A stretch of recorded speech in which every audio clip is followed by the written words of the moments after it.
जय श्री राम दोस्तों, राधे राधे। सभी लोगों का स्वागत है हमारे एक और न्यू ब्लॉग में। तो देख सकते हैं कि हम कहाँ जा रहे हैं। हम आए हैं फतेहपुर सीकरी। पहले हमने बालाजी के दर्शन किए थे और फिर बीच में हमारे फतेहपुर सीकरी पड़ता है और हमसे ज़्यादा दूर भी नहीं, आगरा से ज़्यादा दूर भी नहीं है फतेहपुर सीकरी। इसलिए भाभी ने कहा था कि चलो फतेहपुर सीकरी, हमने नहीं देखा था इसलिए चलो देख लेते हैं।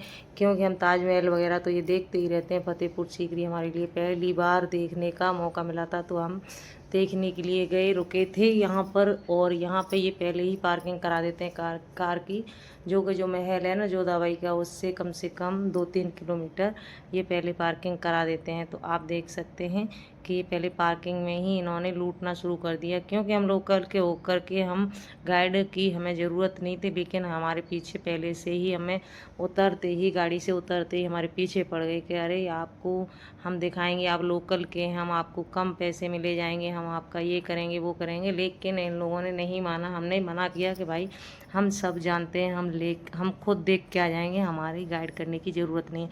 अरे भाई साहब ऐसा है वैसा है, ऐसा करके इन्होंने हमें उल्लू बनाने का काम किया। लेकिन हम उल्लू बन भी गए। तो ऐसी जो गाड़ियाँ चलती हैं ना, ऐसी हमारे ताजमहल में भी चलती हैं, वृंदावन में भी चलती हैं, सब जगह चलती हैं। उसी गाड़ी में बैठ के हम गए थे। ये जोधाबाई का महल है जो आप देख रहे हैं।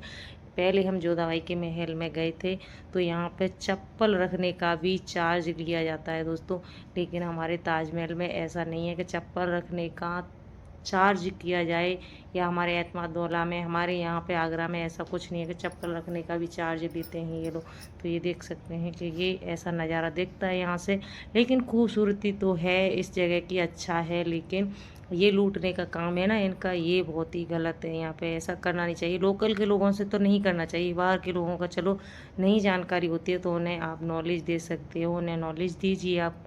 तो देख सकते हैं हम पहुंच चुके हैं अंदर। और ये वाइट कलर का जो दिख रहा है ताजमहल की तरह, वो सलीम चिश्ती की दरगाह बनी हुई है। इसमें जो जो आए होंगे यहाँ पर उन लोगों को सबको पता होगा कि क्या क्या है यहाँ पर। हमने बस जोधाबाई का ये महल ही देखा था दोस्तों, क्योंकि हमें कुछ ज़्यादा खास नहीं लगा था यहाँ पर। तो हम देखिए, और वहाँ से उन भैया ने हमें गाइड किया था, और यहाँ पर दूसरे भैया हैं जो नीली शर्ट वाले हैं, उन्होंने हमें गाइड करा था और यहाँ की हमें नॉलेज दे रहे थे। जबकि हमें पूरी नॉलेज है यहाँ की कि क्या क्या हुआ था हमें, लेकिन वो बता रहे थे फिर भी हम सुन रहे थे ध्यान से, चलो क्या क्या है। तो ये देखिए आप लोग भी सुनना कि ये भैया गाइड करेंगे, अभी आपको बताएंगे, ये देखना।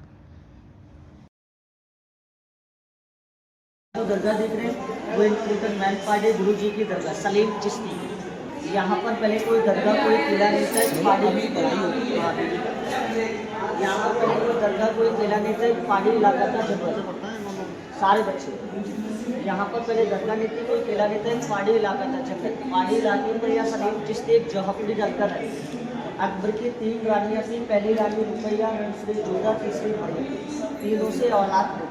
अकबर औलाद के लिए परेशान था। अकबर की राजधानी दिल्ली थी। दिल्ली में दरगाह हज़रत निजामुद्दीन हुई है। वहाँ अकबर बच्चे के लिए प्रार्थना करने गए। अकबर ने वहाँ प्रार्थना की, वहाँ से अकबर को औलाद नहीं मिली। अकबर बादशाह परेशान होने लगे।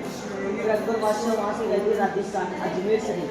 अजमेर में दरगाह ख्वाजा रही नवाजुद्दीन चिश्ती, वहाँ भी अकबर ने प्रार्थना की, वहाँ से भी बच्चा नहीं मिला। फिर अकबर को अजमेर में एक सपना हुआ कि औलाद मिलेगा, फतेहपुर सीकरी जन्म लेगा। आज रसी दिल्ली से ला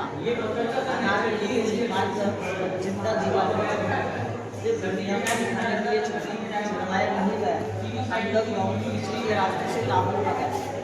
तो दोस्तों देख सकते हैं कि यहाँ कब्रें कितनी हैं। कब्रों के बीच में होकर के ही सारे लोगों को निकलना पड़ता है। खबरें इतनी कब्रें हैं यहाँ पे, बड़े बड़े लोगों पे भी सारी कब्रें दफन करी जाती हैं और कब्रें बना दी जाती हैं उनके नाम से। तो देख सकते हैं बहुत सारी कब्रें हैं, गिनती ही नहीं है यहाँ पे कितनी सारी कब्रें हैं। मतलब एक तरीके से मतलब पूरा एरिया कब्रों से ही कवर है यहाँ पर।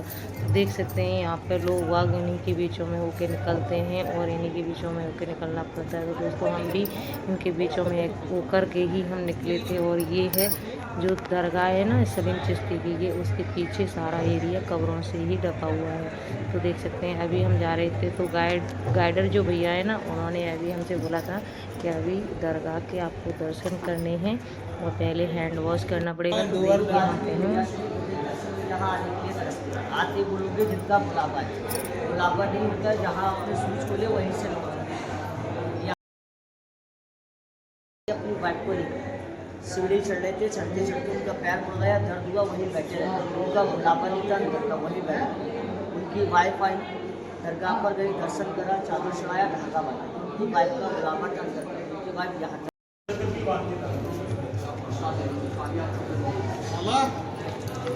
माल वगैरह या तो सर पे ढकना, अगर नहीं है तो अंदर से मिल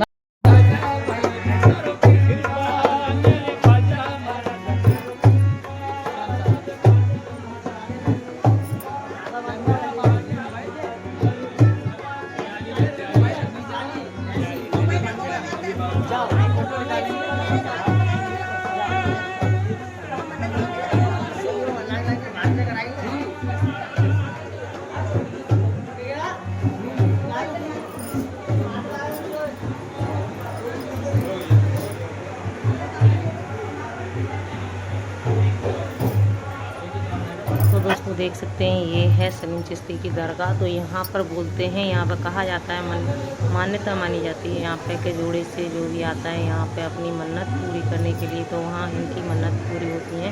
तो यहाँ बड़े बड़े लोग भी आते हैं, बहुत दूर दूर से लोग आते हैं यहाँ पर, देश विदेशों से भी यहाँ पर मन्नत मांगने के लिए आते हैं लोग। और उनकी मन्नतें पूरी होती हैं। बोला जाता है कि यहाँ जोड़ने वाले हैं तो जोड़े से करें, और अगर अकेले हैं तो अकेले आप मन्नत मांग सकते हैं। लेकिन मैंने जोड़े से पूजा नहीं करी थी और उन्होंने अपने अकेले ही पूजा करी थी, मैंने बाद में करी थी। बाद में जोड़े से करी थी। तो यहाँ पर चादर चढ़ाई जाती है दरगाह पर, जो चादर चढ़ती है चादर चढ़ाई जाती है। मैं रह गई थी पीछे, मैंने अभी थोड़ा बहुत सूट तो करने वाली, तो मैंने सब सूट करा, लेकिन मेरा सूट नहीं हो पाया। तो इसलिए यहाँ पर धागा दिया जाता है मन्नत बांधने के लिए, कि आप अगर अपनी मन्नत बोल के बांधते हो धागे को तो आपकी मन्नत पूरी होती है। और अगर आपकी मन्नत पूरी हो जाती है तो ज़रूरी नहीं है कि आपको धागा खोलने के लिए आओ, आपकी इच्छा हो तो आप आ सकते हो यहाँ पर दोबारा तिबारा, जितनी बार आपको आना हो। तो देखिए मैं भी धागा लेकर आई थी और मैं सबको धागा दिया था, और अपनी अपनी मन्नतों का धागा सभी लोग बांध रहे थे। देख सकते हैं कि भैया भाभी भी बांध रही थी, भैया ने भी बांधा था, और नीलू ने भी बांधा, मैंने भी बांधा, और इनने भी बांधा, नीलू के पापा ने। तो सभी लोग अपनी अपनी मन्नतों का धागा बांध रहे थे। और जो भी यहाँ पे मन्नत मांगी जाती है धागा बांधते टाइम पर, वो किसी को बताई नहीं जाती है। अगर आपकी पूरी हो जाए तो आप आ सकते हैं दोबारा यहाँ पर। ये देख सकते हैं बीच में ये तालाब सा बनाया हुआ है, तो इस पर कोई बात करी थी तो उस पर हमको हंसी आई थी। तो ये देख सकते हैं हम जा रहे थे बुलंद दरवाजे की ओर। तो इधर की साइड में जो बुलंद दरवाज़ा है, इधर की साइड में कोई कवर बनी हुई नहीं है, और ये दरवाज़ा यहाँ से व्यू लेते हैं तो बहुत ही छोटा शहर लगता है। तो देख सकते हैं कितने अच्छे खूबसूरत बादल लग रहे हैं। ये बुलंद दरवाजे से हम बाहर होके आए हैं। तो यहाँ पे देख सकते हैं हमने यहाँ पे देखा कि कितना नीचा है। तो देख सकते हैं सीढ़ियों का डर दिखा करके लोगों ने हमें पागल बनाया था यहाँ पे, कि सीढ़ियाँ 151 सीढ़ियाँ हैं, जो कि भाभी से बोला था कि आपसे चढ़ी नहीं जाएंगी। तो दोस्तों ये गलत बात है कि ऐसा नहीं करना चाहिए लोगों को, कि सीढ़ियों का डर किसी को दे रहे हो। सीढ़ियों का डर नहीं देना चाहिए, क्योंकि सीढ़ियाँ कोई बच्चा भी चढ़ सकता है। इतनी सीढ़ियाँ नहीं थी कि जो नहीं चढ़ पाए, इन सीढ़ियों का डर दिखाया था। तो देखिए हम लोगों को हंसी आ रही थी कि देखो कितने हम पागल बन गए यहाँ पर आकर के।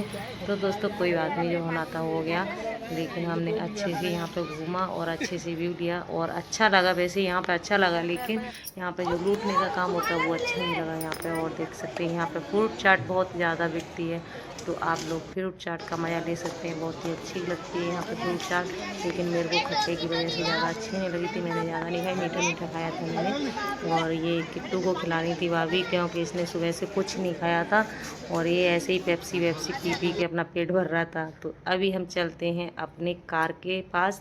तो वीडियो अच्छी लगे तो लाइक एंड सब्सक्राइब करना। Tata bye.